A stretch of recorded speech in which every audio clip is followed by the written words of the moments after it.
আরও একবার বিশ্বকাপ শিরোপার স্বপ্ন ধূলিসাৎ। ক্যারিবীয় দ্বীপপুঞ্জে টি-20 বিশ্বকাপের চলমান সুপার 8 রাউন্ডে দর্শক হয়ে থাকতে হচ্ছে প্রথম পর্ব থেকেই বিদায় নেয়া পাকিস্তানকে। দল নির্বাচন, অধিনায়কত্ব, ক্রিকেটারদের ফিটনেস আর পারফরম্যান্স নিয়ে সমালোচনা পেছনে ফেলে সামনে তাকানোর চেষ্টায় পিসিবি। আপাতত পূর্ণ মনোযোগ চ্যাম্পিয়ন্স ট্রফিতে। আগামী বছর এই আইসিসি ইভেন্ট হওয়ার কথা তাদের দেশেই।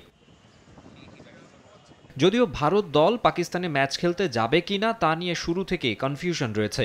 গেল 16 বছরে পাকিস্তানের মাটিতে কোনো ম্যাচ খেলেনি ভারতীয়রা। গত বছর এশিয়া কাপের হোস্ট পাকিস্তান হলেও কেবল ভারতের যাওয়াতেই হাইব্রিড মডেলে আয়োজন করতে হয় আসরটি, যেখানে অন্য ম্যাচগুলো পাকিস্তানে হলেও শুধু ভারতের ম্যাচ হয়েছিল শ্রীলঙ্কায়। তবে এবার বেশ নাছোড়বান্দা পিসিবি। পুরো আয়োজন নিজেদের দেশেই করতে চায় তারা। বিসিসিআইকে রাজি করানোর ব্যাপারেও আশাবাদী মহসিন নাকভির বোর্ড।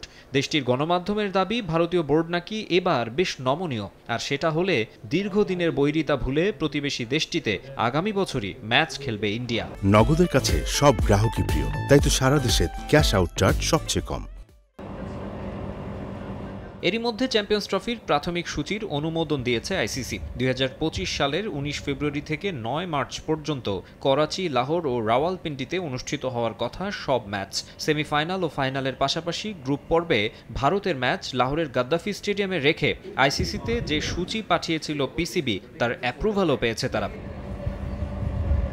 ইতোমধ্যে জোরে সোরে গাদ্দাফি স্টেডিয়ামের সংস্কার কাজ শুরু করে দিয়েছে পাকিস্তান বোর্ড। স্টেডিয়াম পরিদর্শন করে ওয়ার্কারদের কাজের গতি বাড়ানোর নির্দেশ দিয়েছেন PCB chairman Mohsin Naqvi. Champions trophy নিয়ে নতুন যে সম্ভাবনা তৈরি হয়েছে তা কোনোভাবে হাতছাড়া করতে চায় না পাকিস্তান।